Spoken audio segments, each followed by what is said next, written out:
Hello, ang ganda pala ng boss ko dito sa mic na binili ko. Kaya lalagyan ko na lang ng voice-over itong video na ginawa ko papunta ng Korea. Actually, mga 2 months ago na nga pala itong mga video na to. Ngayon lang ako nagkaroon ng time. At binuksan na nga nila ang pausok dito sa aeroplano. Hindi ko naman alam talaga kung para saan ba yun. Oxygen ba yun? O mist? O kung ano man. At ito na nga, nandito na kami sa Himpapawid. At napakaganda naman talaga ng view. At ito nga palang kinain namin sa flight na yun.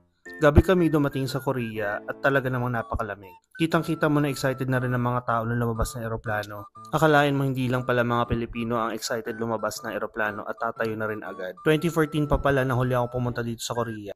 At ang laki pala ng airport nila. Nagrent ako ng portable internet na gagamitin namin sa trip na to at bumili na rin kami ng bus ticket papunta sa aming Airbnb. At since gabi nga kami dumating dito sa Korea, ang option na lang namin ay sumakay ng bus. Syempre, nagpapalit din kami ng pera. At nakasakay na kami sa bus. Siguro mga 45 minutes to 1 hour ang biyahe. Pero pagdating naman namin dun sa station, wala naman kami masakyan na taxi kasi ang dami daw naming maleta. Kaya naglakad na lang kami.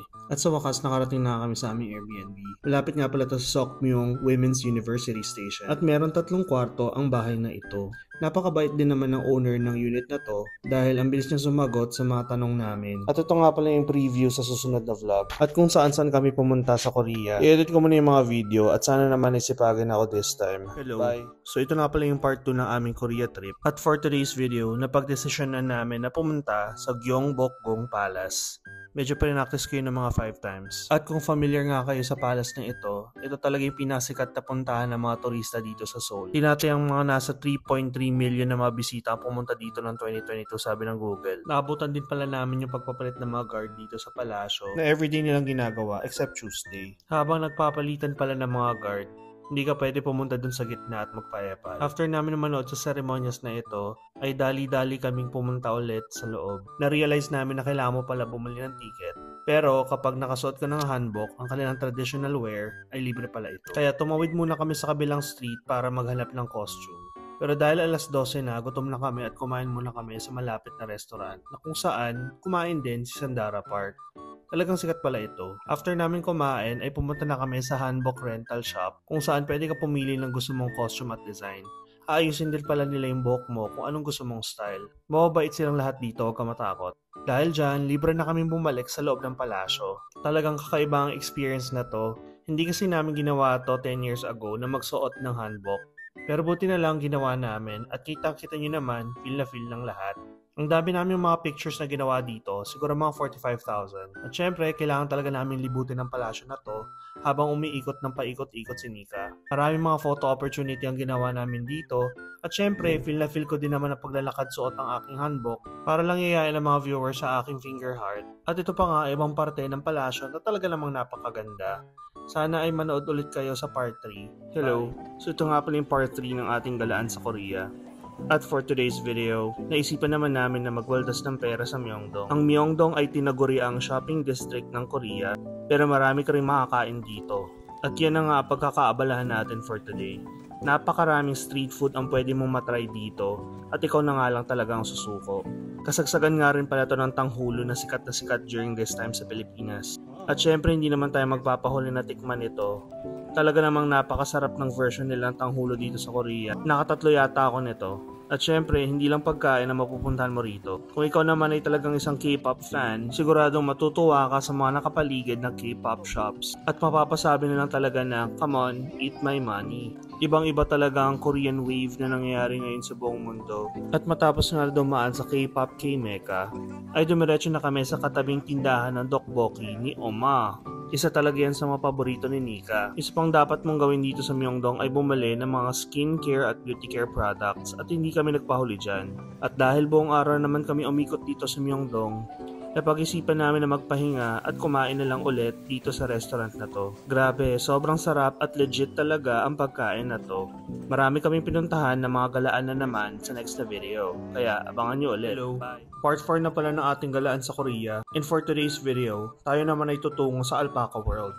First time din namin talaga makita ng mga alpaca in real life. At talaga namang napaka-cute nila at agresibo. Lalong-lalo na kapag may hawak ka na pagkain. Pero actually, mukha silang mga anak ng tupa at giraffe. Pang twister yon. Nag-snow din pala habang nandito kami sa Alpaca World. Marami ding mga hayop ang makikita mo dito. Pwede ka rin bumili ng souvenir at meron din silang coffee shop na kung saan pwede mong tikman ang tinapay ng hugis alpaca. Next stop naman namin ay ang Nami Island. At kung familiar kayo sa island na ito, dito sinut ang isa sa mga OG K-drama noong early 2000s, ang Winter Sonata. Para sa akin, sapat na isang araw na gugugulin mo dito para maikot ang island. Marami silang mga palatandaan kung saan nag-shoot ang K-drama na ito. Very perfect ito sa mga couples na gusto magmuni-muni at mag-picture-picture. Sa ibang parte ng islang ito ay makikita nyo na iniwan din nila ang ibang props na ginamit nila sa series. At sa mga nature lovers naman, marami ding activities ang pwede nyong gawin dito. At napakaswerte nga namin dahil may nakita kaming peacock. At syempre, dahil naglakad na naman kami ng mga 10,000 kilometers, hindi na kami nagpatumpik-tumpik at tumiretso na sa restaurant na to. Hindi man Andy Sabao, talagang legit naman. Ang last stop for today ay ang pagsugod sa Gwangjong Market. Tinaguri ang street food district ang Gwangjong Market. Pero ang gusto ko lang talaga makita ay si Oma na sikat sa kanyang hand-pulled noodles. Meron pang part 5 ang ating galaan sa Korea. Hello!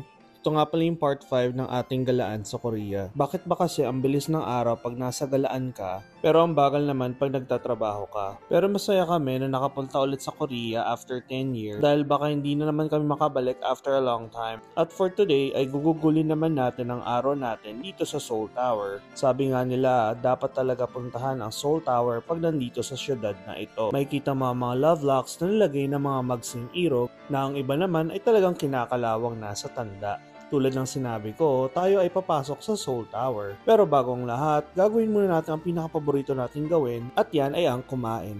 Binili pala namin to sa 7-Eleven na katabi lang ng entrance. At ito na nga mga ticket natin at papasok na tayo sa Seoul Tower. First time din namin na makaakyat sa taas ng Seoul Tower.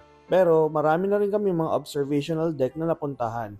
Hindi ko na nga mabilang kung ilan yun. Marami ka rin pwedeng gawin bago umakyat sa pinakatuktok. At once nasa taas ka na ay tatambad naman sa'yo ang napakagandang view ng Seoul, South Korea. Meron din silang mga shop dito at mga area kung saan pwedeng magpa-picture. At syempre pwede kang magmuni-muni habang nasa taas ng tower. And of course, pagbaba ay marami ka pang pwedeng gawin. Talaga namang nag-enjoy kami sa aming Korean trip at hindi namin malilimutan ang mga memories dito. Sana ay nag-enjoy kayo sa panonood at naway abangan nyo ang aming ibang mga videos. Bye!